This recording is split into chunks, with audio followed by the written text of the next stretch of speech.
Good morning, everyone. Welcome back to Decorate with Dana. So in today's video, I have 3 really cute, super simple, easy spring and Easter DIYs. So I call these spring and not just Easter because I don't feel like bunnies are just strictly an Easter decor. I feel like they're very much spring decor also, especially the way I did everything in a neutral color. So I feel like you could put these out now and leave these straight out through till summer. So I hope you guys enjoy this video, and I will chat with you guys throughout and let you know what I'm doing. Okay, so this first project I'm making is this really cute rustic kind of bunny trail sign. So I have this frame that my husband made for me, but it is the exact same dimensions as the wood pile frame from Hobby Lobby. It's in the unfinished wood section, and it's normally $5.99 at Hobby Lobby, but this week they were 50% off anyway, so $3. I happen to have this one that my husband made, but it is the exact same thing. So I am just taping off the inside because I want the part where the actual picture is to be stained and then the outside frame part to be white. So I am taking my dark walnut stain, and after I taped off the inside, and just staining the whole bottom, and then I'm just going to take a rag and wipe most of it off because you'll see it kind of really lightens it up and gives it a really pretty effect. So after I'm done staining and I wipe it off, then I'm going to go ahead and paint the outside of the frame white. And then for this picture, I am using my Cricut. I have a Cricut. However, and I know a lot of people do not have a Cricut, you absolutely do not need a Cricut to do any of these projects. 2 of them, I am using it just for the letters, but you can go get sticker letters from Hobby Lobby. You can use stencils. You can use paint pens. You can freehand write this with even Sharpie. So you absolutely do not need a Cricut. I just have it, so I'm going to utilize it. So here I'm going to paint the outside with my Waverly chalk paint in white. And then I just, like I said, I made from my Cricut a vinyl that says bunny trail with an arrow pointing whichever way you want it to point. So again, you can use stickers or whatever, and same thing, you can find arrow stickers, you can find arrow stencils everywhere. So this is just super simple. It's nice and rustic. I love the neutral look of it. And yeah, it was just really easy, and I made it for just a couple dollars.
So the next DIY project I'm going to be making are these little fabric bunnies. So if you guys saw my Valentine's Day shabby chic DIY decor, I made little fabric hearts out of ticking stripe fabric, and I loved the way those turned out, so I wanted to do that with some bunnies.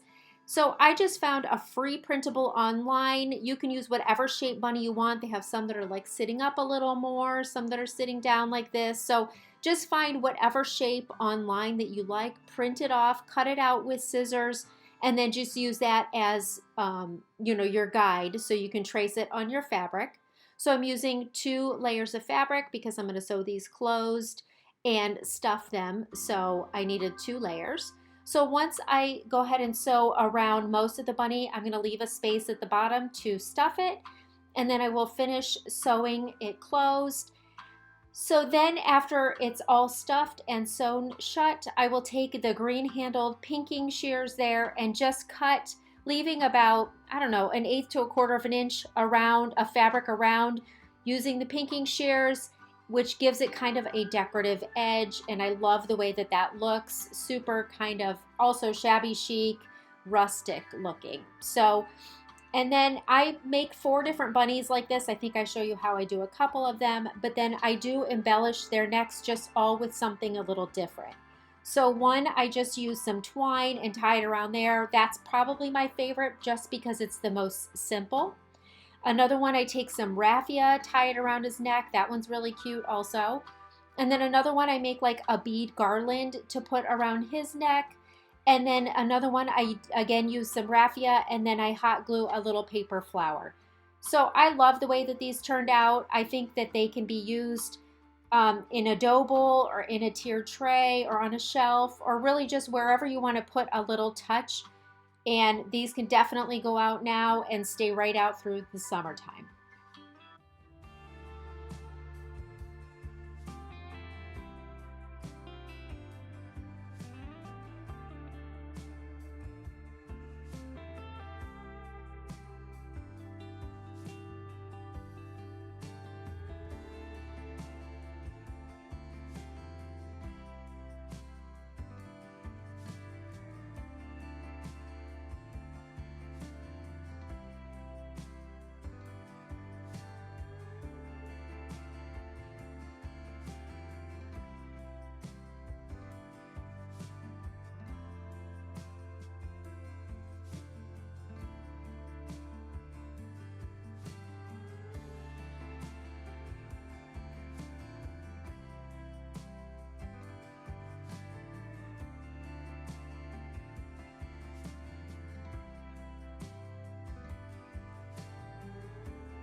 Okay, so the last DIY I'm going to make is this bunny crossing sign.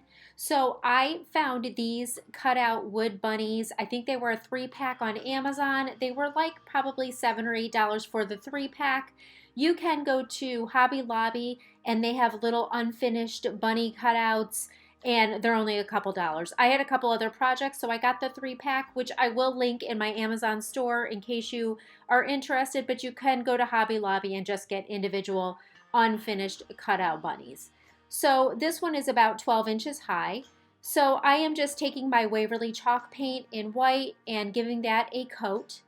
And then once that is dry, I am going to be taking my Polkadot Stencil. So, these are pretty easy to find. You can do this, or you can like trace something round and just paint it and fill it in, or however you want to do this. But this was, I think I found the Polkadot Stencil at Michael's for a couple dollars. So I am just taking this tan color paint, acrylic paint.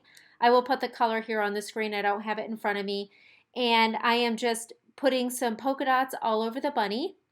And then I am going to be taking a brown Sharpie and just kind of outlining the bunny in just certain areas to give it kind of a rustic effect. And then once that is dry, I am going to be taking a wood sign, and again in the unfinished part at Hobby Lobby. And I can't remember the exact size of this one. I want to say it was like 10 by 18. And I got the one that is whitewashed. You can do whatever you want. You can paint it. Another really affordable alternative would be to go to Goodwill or a thrift store and just get an old picture that you don't like and paint the background. I was going to do that. I just did not have time to get to Goodwill to look for one. So I just picked up the unfinished one at Hobby Lobby for like $7. But you can do whatever you want. And so then again with my Cricut, I just made a bunny crossing sign. Again, you can just use sticker letters or take a paint pen and freehand it or use a stencil or whatever you want. And I just put the words bunny crossing, and then I just glued the bunny down. I also gave the bunny a burlap little ribbon around its neck. And then that is it. I love this sign. I think it's so cute.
So here are how all of these DIYs turned out. I love them. I just think they're so cute. Super rustic and neutral, which is exactly what I'm kind of going for. I will add some pops of color in, but you know, I like a lot of it, especially in certain rooms of my house, to just stay very neutral. So again, I used my Cricut. You absolutely do not need a Cricut to do this. You can use stencils, you can use marker pens or paint pens. You can use stickers for the words. So you definitely do not need a Cricut to do these. And they were all, you know, relatively inexpensive and pretty easy. All of them actually were really easy to do. Again, kind of like the hearts that I made at Valentine's Day, the bunnies you sew, but I am definitely not a sewer at all.